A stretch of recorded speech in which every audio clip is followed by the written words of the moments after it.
Bom dia pessoal. Começando mais um dia aqui na saga, todos os dias da residência. Se você está chegando agora no canal, curta, compartilhe, se inscreva para não perder nenhum conteúdo. Hoje é dia 7 de julho de 2026, começando mais um dia. E hoje no mapa eu tô nas endoscopias e colonos. A princípio tem 8 exames agendados, então vamos lá pro hospital. Vamos lá galera, chegando aqui já no hospital. Agora são 6h53. Hoje tá um dia bem ensolarado, apesar de estar frio. Tá 15 graus hoje. Então vamos lá, começando pedindo a proteção de Deus, que a gente consiga encarar os desafios do dia e que a gente possa ajudar da melhor maneira possível as pessoas que cruzarem o nosso caminho. Como eu falei, eu tô nas endoscopias hoje. Ao todo são 8 procedimentos. E vamos lá. Hoje é dia de fluxo. Acabou um, começa outro, acabou um, começa outro. Às vezes é bom quando os dias estão muito cheios assim, que acaba que passa rápido. Às vezes a gente faz 2, 3 cirurgias, aí fica ali 30, 40 minutos parado. É bom pra dar uma descansada, mas sabe assim, sei, eu tenho essa sensação, quando eu tô na residência eu quero tá fazendo as coisas e acabar e ir embora. Não gosto de ficar muito tempo parado no hospital não. Mas é isso. Vamos lá trocar de roupa e atravessar o portal. E aí galera, tô aqui em casa aí, a Gamora, comentar com vocês como é que foi esse dia, né Gamora? Tudo certo? Então hoje eu cheguei no hospital e tava escalado, como eu tô de 12 horas, que eu tô voltando do pós-plantão, e eu fiquei nas endoscopias e colonos. Teu focinho tá aparecendo. Tinham programados 8 exames, aí depois apareceram mais 3, então ficaram 11. E mais uma urgência que chegou durante a manhã. De manhã foram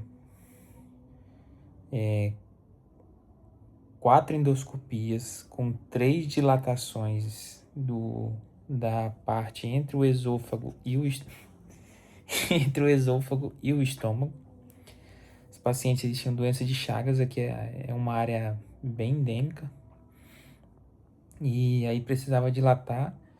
Teve uma que demorou um pouco mais de 1 hora, eles fizeram a dilatação, tentaram passar uma sonda nasoentérica, mas a sonda ela não ficava de jeito nenhum. Ele levava até o local que é lá no intestino para ela ficar, mas a sonda voltava quando ele puxava o endoscópio.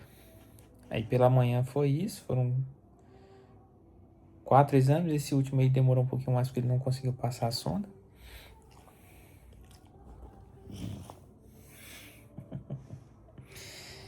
E aí a gente parou para almoçar, era 12h20, por aí eu deixei a paciente na RPA. Aí tive que descer uma paciente da madrugada para UTI, que quem tá de 12 horas fica na RPA. E essa paciente ela fez uma laparotomia, que é abrir a barriga de cima a baixo, porque ela teve uma úlcera no estômago que estourou porque ela ficava usando muito anti-inflamatório. Ela tinha muita dor e ela ficava tomando anti-inflamatório. Foi na UPA com muita dor de barriga, fizeram raio-x, deu pneumo peritônio. O que é pneumo peritônio? É quando tem ar dentro da barriga. O normal, agora tu vai cair. O normal é não ter ar na nossa barriga. Então, como tinha, a gente suspeita que é alguma víscera oca, como, por exemplo, estômago, intestino delgado, intestino grosso, perfuraram e aí o ar foi para a cavidade. Aí eu desci essa paciente para UTI, tava grave, tava com nora 35 ml hora, vasopressina, já tinha corrido bicarbonato, assim, mostrando que é um paciente bem grave mesmo. Desceu para UTI, a gente fez uma hidratação nela de quase 2 litros, porque ela estava em choque, e a gente mandou para dentro dela 2 litros, e ela só fez xixi 100 ml. Então, assim, já estava mostrando sinais de choque mesmo, né? foi para UTI. Aí à tarde teve um paciente que eu tive dificuldade de sedar.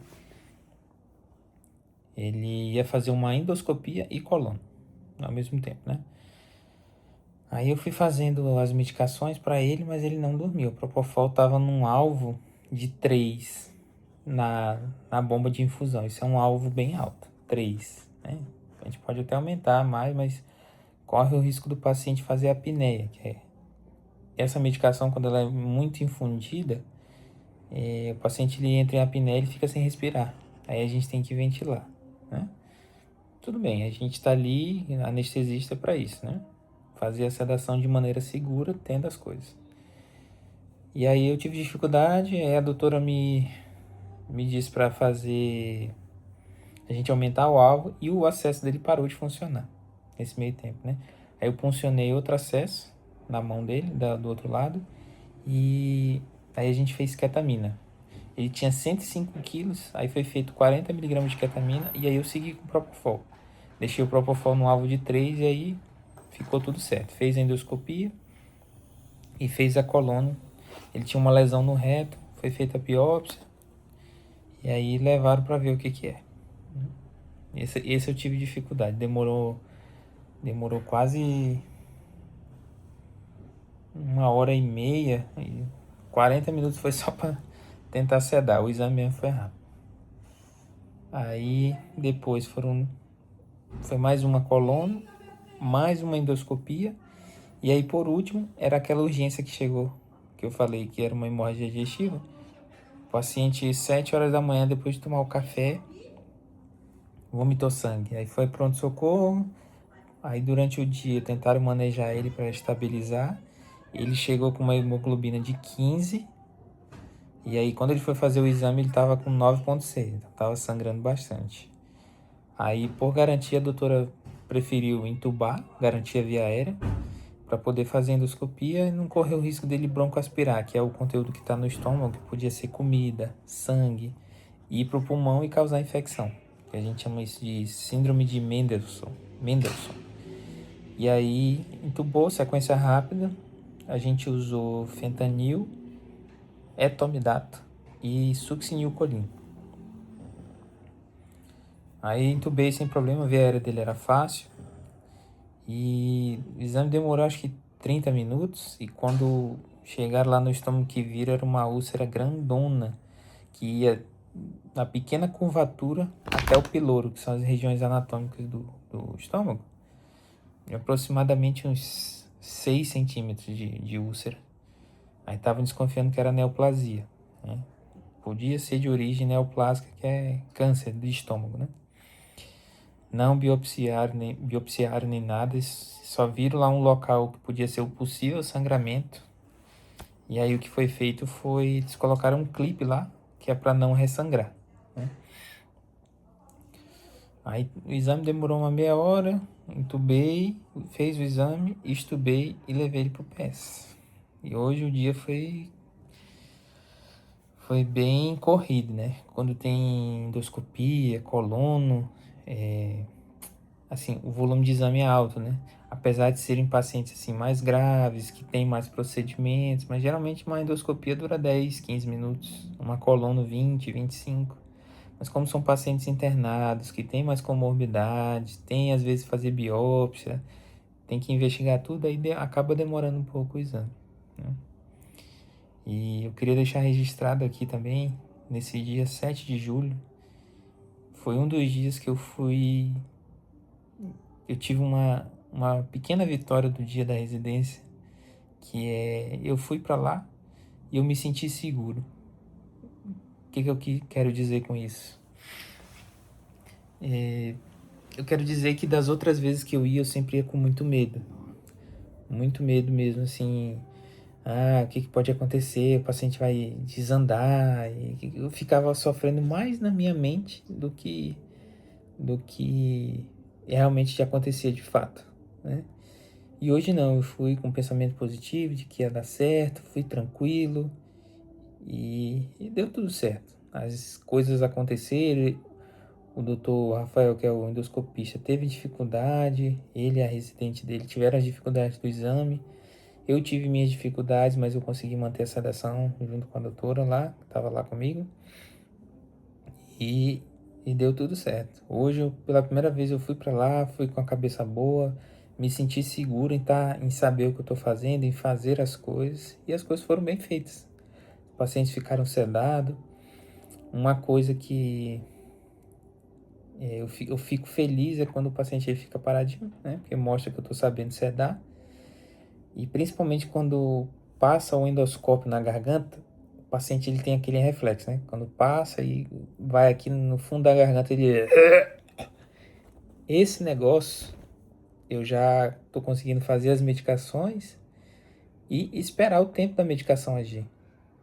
Eu fiquei feliz que nas endoscopias eu fiz o fentanil e tem que esperar 3 minutos. Depois de 3 minutos,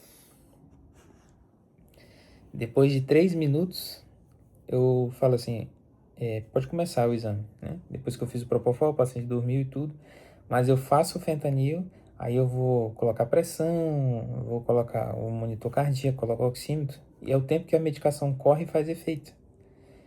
E todas as vezes hoje na endoscopia, o pessoal foi começar o exame, passou o endoscópio e o paciente não teve esse reflexo. Ele engasgo de vômito, ele não fez. Não fez. O endoscópio passou e desceu liso. E foi. Eu fico feliz que eu tô vendo a evolução, né? Eu sei que tenho muito a aprender.